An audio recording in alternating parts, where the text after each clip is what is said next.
Yo everyone, what's going on? My name is Corbin and welcome to my channel, because I don't think we've been properly introduced yet. I've been uploading on this channel, I've been uploading short films and stuff on this channel for a couple of years now, but I haven't actually been making regular content, and I kind of want to fix that as one of my resolutions of 2022. So first off, as like a very quick introduction, I am a filmmaker from Virginia, and I've only been doing this stuff for a few years. I'm still very new at this. So to kick off the new year, one of the first things I wanted to do on my channel was talk a little bit about the first short film that I ever made. It's coming up on the 2-year anniversary of me releasing that short film. It's called We Were Desperate. You can check it out on Amazon. I wanted this to be sort of a kind of informative and helpful video for anybody who's like a newer filmmaker or anybody that's just about to make another short film.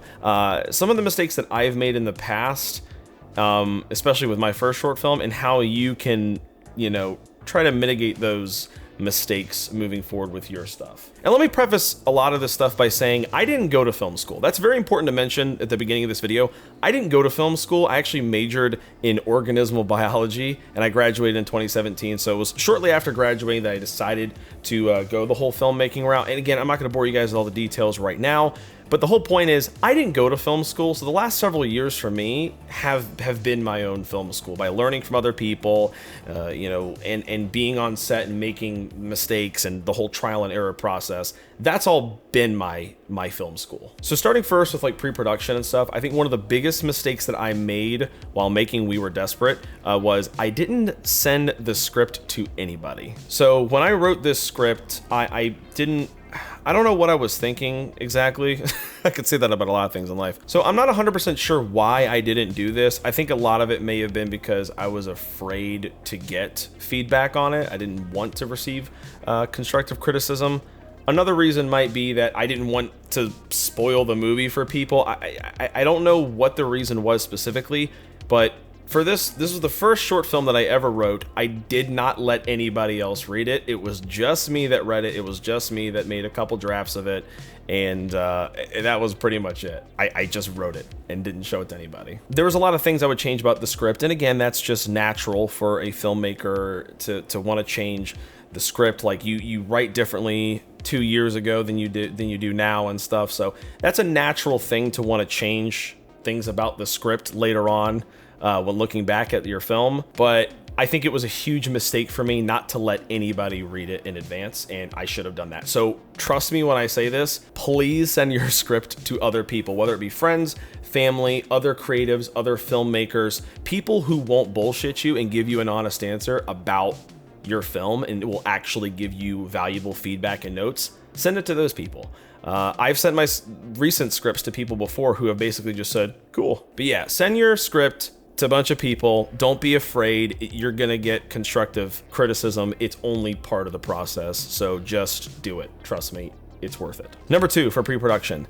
I didn't hold any auditions for the roles. Now, for this film, it's a zombie post-apocalyptic film. I know, very original. There's only really 2 main actors, and everyone else is just kind of zombies. But I didn't hold any auditions for the lead actors, and I wish that I had.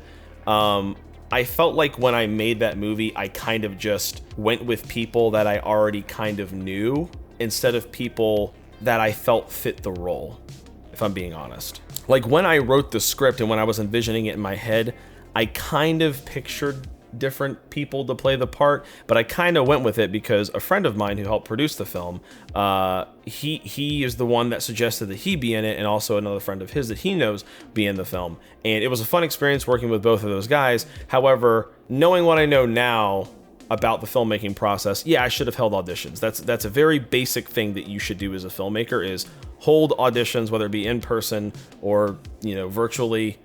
Do it so you can find out who's right for the role and try to, filter out the people that you think would be the best for your movie or whatever. But I understand for a lot of you guys that are maybe just starting out, you don't know a whole lot of people in the local industry or wherever you are trying to make films. And that was basically me starting out. I didn't really know anybody in the Virginia area, so I kind of just made the connections and used the ones that I had to make the film. which was fine. But I'm just saying, like, as a learning experience, definitely should have been better to hold auditions, I think. Number 3, I didn't have a proper table read. Now, I don't know how many other indie filmmakers actually do table reads for their short films, but I did it for my last one, and it was very, very, very important and very beneficial to do that. I think it's very important for your actors and whoever else is there to ask questions about the script. It's your first chance to actually watch people and hear people say the dialogue and stuff that you've written. So I think it's very important to have a table read. And again, I did for my most recent script, we did it virtually just over a Zoom call, and that works too. That's totally fine. If you do it in person, great. If you do have to do it virtually, that's also fine. Just do one because it gives you a chance to hear the dialogue out loud, and you might hear some lines and be like, oh, that sounded better in my head. That doesn't sound good when somebody else reads it. I definitely wish I had done that for We Were Desperate. It's just the way of the world now. Everybody's looking out for themselves. Nobody looks out for each other anymore. Don't I know it? Who would have thought just a few years of desperation would turn us all into savages? For We Were Desperate, we didn't do a table read. I was with the 2 lead actors, and we just read over the script in a restaurant. It was kind of a table read, but it kind of wasn't. Like, I just felt a little bit awkward because it was a meet and greet, and then we kind of just started going through the script and then just read through the whole thing in a restaurant. And I wish we had just basically done that somewhere else. Number 4, and I guess kind of number 5, I didn't rehearse any of the dialogue with my actors, and I didn't rehearse any of the action scenes. Obviously, the number 5 doesn't really matter if you're not shooting any action sequences in your film, but if my memory serves me correctly, we didn't do any rehearsals at all for We Were Desperate. We basically we did the table read at a restaurant, we got to set, and then we just started rolling cameras and just went through it. We'll do it live. Okay. We'll do it live! Fuck it! Do it live! I'll write it and we'll do it live! Fucking thing sucks! And it was very, very clunky because there was a ton of dialogue, which I should not have done for my first film. There was a ton of dialogue, and we didn't rehearse it in advance, really, and we didn't rehearse it on the day of. We just basically started rolling camera, and I just told them to go for it. And in hindsight, that was a mistake. So don't do that. Fuck it. Number 6 or 5, I don't know. I guess this is 6. I didn't do a shot list ahead of time, and I didn't plan out any of the shots with my DP in advance. I did storyboard it though, but I don't think that was enough. So I storyboarded most, if not every single shot that was in the short film. It's only like 17 minutes, but I didn't actually make a full shot list, which was a huge mistake. And that shot list is helpful for your DP or your cinematographer or whatever, as well, so they can know exactly what type of shots you're looking for and what angle and what lens to use and all that stuff. So I didn't do any of that, which I should have done. I basically just took a notebook and just drew out what I wanted the shots to look like, and they were sloppy and it was not enough. It's better than nothing, but it was still not enough. And I didn't meet my cinematographer in advance either. We met on set the day of shooting, and again, we just kind of went for it. I had my storyboard, and then I just checked off each shot as we went, and I had an idea of what I wanted to do. But I will say it was pretty sloppy. What I should have done, and what you should do, is meet up with your cinematographer in advance, go over the shots, write a shot list, storyboard if you have to, and even do some previs or whatever. So for my upcoming horror short, Sutherland, me and my cinematographer and co-producer, we actually went out to the set of the location. It was a farmhouse, and we basically shot the film 2 times before actually shooting the film. We went out there with an iPhone and got all the shots that we wanted and had took pictures and videos and stuff like that. And then we went out there with the actual camera he was going to use for the camera he actually ended up using for the film. And then we went through and did the blocking and all that stuff with stand-ins. And that was super beneficial because by the time the shooting days or the shoot actually came, we knew exactly what we wanted to do, and we just burned through it, and it made everything so much easier. So prep with your DP, do it. Trust me. Don't just meet them the day of and figure it out. Don't do that. Number 7, I didn't make actual call sheets. I was just kind of messaging people on Facebook, very sloppy. That's honestly how I've met a lot of the people that I work with today, was through Facebook groups and stuff. And I think we just got a group chat going on Facebook, which, you know, is fine, I guess, but it's not as polished or professional as doing an actual call sheet. And the other big thing, which I could spend an entire video talking about, is I wish I had paid people. How dare you! For my first couple short films, I didn't pay anyone. It was basically like a student project, because again, I'm like in my film school and I'm still learning a lot. With that being said, I still think if you have the money, even if it's only like $50 for the actors and crew members or whoever, pay people. And for God's sakes, if you're not going to pay people, at least give them food, whatever, accommodations, housing, or travel, or whatever. Just give them something. If you're not going to pay people money, give them some sort of, don't just give them IMDb credit. Like give them something if you can. Food, gas, what have you. If you have the money to save up, people will be a lot more willing to work with you, and people will be a lot more excited to work with you if you're actually paying them. All right, so going past pre-production, let's talk about the actual production and shooting itself. Number one thing, I should have accommodated for the weather a lot better. It was the hottest day of the year that we shot. We filmed We Were Desperate in the dead of summer of 2019, and the heat index, I believe, was 115.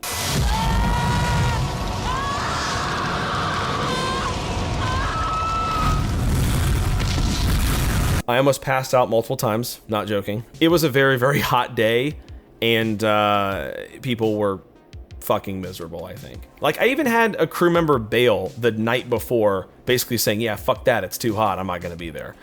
Which sucked, but, you know, I get it. So what I should have done was I should have brought umbrellas for everybody, or I could have postponed it and shot it a few months later in the fall. I mean, like, there's no rush. There's no one pointing a gun to my head forcing me to make this movie in the summer. If you can move your film, if you can move the shooting of your film to accommodate people better, or whether it be weather or someone's sick or something happens, just do it. I mean, like, if you're not doing it for a film festival or competition, you can move things around. There's no rush. Just make sure your cast and crew are as comfortable as possible, and don't film in 115-degree weather like this big idiot here. Another thing I should have done is I should have gotten better props. Some of the props in the film, and I'll show you guys some screenshots and clips, some of the props were kind of flimsy looking. They were kind of fake looking.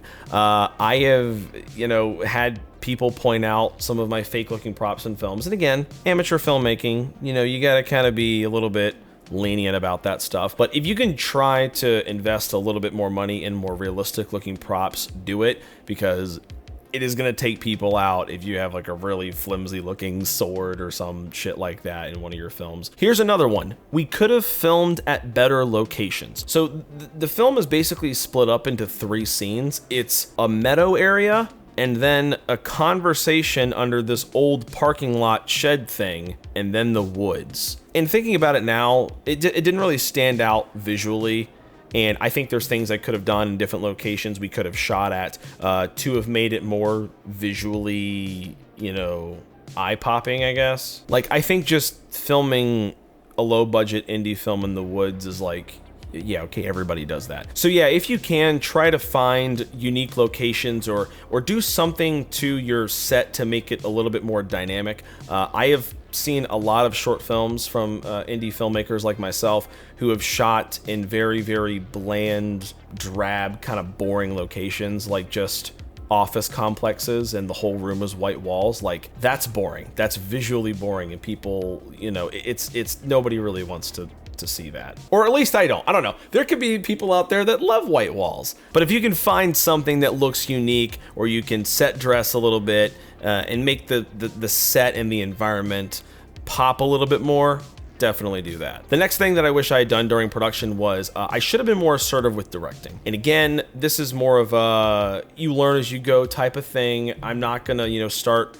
right off the bat being an incredible director and know exactly what I want and know how to speak to actors. That comes with practice, and I fully understand that. But don't be afraid to be assertive with what you want. Don't be an asshole, but be assertive with what you want. Again, going back to the whole dialogue and stuff like that with We Were Desperate, there was a lot of line delivery that I didn't like, and I wish I had been more assertive and said, hey, let's do another take, or say it this way or do it this way. I guess the thing for me as a director was I was too afraid of hurting people's feelings. I was too afraid of being an asshole and saying, I don't like the way that you said that, or I don't like the tone of this, or I don't have a problem doing that as much now. Like, I've gotten a lot better, gotten a lot more comfortable with that. So basically, I guess my advice, am I really in a position to give advice? I don't know. But if I had to give advice, I would say, don't be afraid to tell your actors what you want. And the last thing I would say during production that I wish I had done, and this is probably the most important thing. So listen up, everybody. Listen up. The biggest mistake that I made for not only We Were Desperate, but for a lot of my other films, and this is something that I see nearly every amateur filmmaker make. Get on with it. Yes, get on with it. Oh, I am enjoying this scene. Get on with it. Don't neglect sound. I'm sure you've heard it before. Sound is half the fucking movie. And for some reason, amateur filmmakers, myself included, have neglected sound. Don't do that. I've seen so many short films that look really good visually, but then the sound kicks in and they sound half a mile away because there's either no boomer operator or they're just capturing it on a fucking tape recorder from 1997. I don't know. But it sounds bad. So please invest in a sound mixer and a boom operator or whoever you got to get to make it sound good.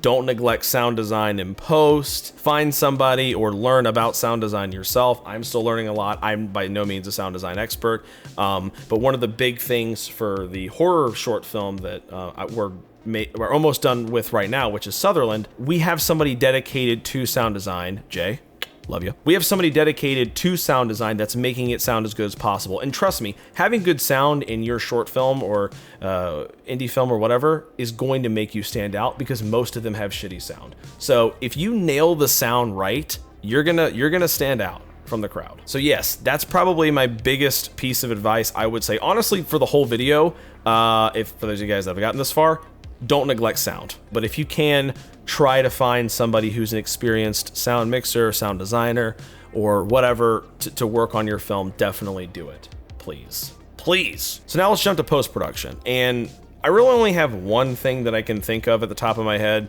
I'm sure I'll think of more later.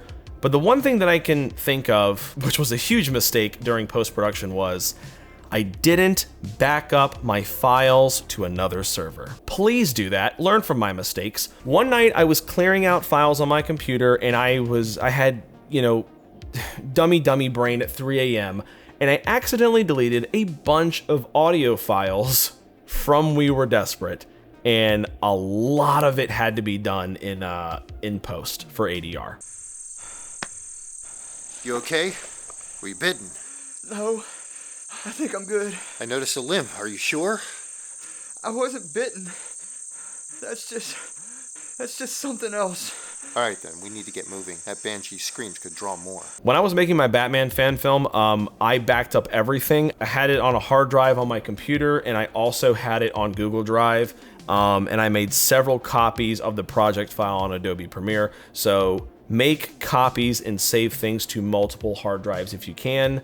Yeah, don't make my mistake, trust me. So I've talked about the biggest mistakes that I've made making my first short film, but I haven't talked about what I did right. And there's really only one thing that I want to mention that I did do right, and that is I made it. I made my first short film. And I know that sounds like a very cliche eye roll sort of thing to say, but it's true. There was a lot of mistakes. There was a lot that I did wrong, and there was a lot I have learned from in making We Were Desperate. But I made it anyway, and I finished it. There's so many indie projects that never get finished. I've heard about it from actors and crew members and stuff before on a lot of sets. A lot of them have told me that like half the projects they're in, or maybe not half, but a lot of the projects they're in don't even get finished. The truth is, you know, more times than not, if you're a newer filmmaker like me and you didn't go to film school, your first short film is probably not going to be very good. but you should still make it anyway, because you're going to learn from that one and then learn from the one after and learn from the one after that. It's going to be this whole snowball effect of just learning and growing and trial and error and learning what works, what you like, what does not work, etc. And at the end of the day, I'm glad that I made this film. And while it is very, very flawed, and you know, I can't even look back on it without cringing, because there's, you know, the dialogue and some of the direction and stuff like that. You know, the fact of the matter is, it was a testament to who I was at the time. You learn and grow as an artist and filmmaker or whoever, and that's just, oh, there's my cat. Hi, Kina. She's like, Papa, you make bad movies. Now shut up and let's go to bed. So for my other amateur filmmakers out there, don't be afraid. Don't be afraid to make your film because you think it's going to be bad or you don't know what you're doing. You don't really know what you're doing until you actually do it.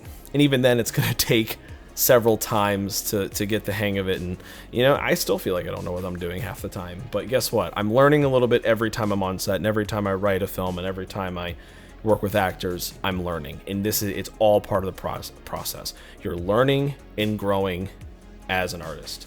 And the worst thing you can do is stop. So don't. Because I'm not going to. And I personally think it's better to make a bad film than not make one at all, because hey, at least you can learn from that bad film, right? So if you're afraid that your first short film is going to be a steaming pile of dog shit, there's a 30% chance you might be right. But guess what? Don't let that steer you away from doing what you want to do. Make it anyway. Trust me. It'll be worth it, and you'll learn a lot from it. I guess that's it for this video, guys. Let me know if you enjoyed it, if you found it useful. If you didn't, and you feel like I have no idea what I'm talking about, then I guess downvote the video. I don't know. YouTube hides dislikes now, so it doesn't matter to me. Thank you for watching. I hope you guys enjoyed the video. My plan moving forward with this channel, one of my goals, again, for 2022 is to post more on this channel. I don't want to just, you know, upload short films and then just, you know, just have radio silence for 6 to 7 months. I want to actually start doing content every week, whether it be videos or live streams or what have you. I want to be doing more stuff every week. I want to actually build and grow a community with this channel. So yeah, that's kind of my plan, and hope you guys are along for the ride. If not, there's the door.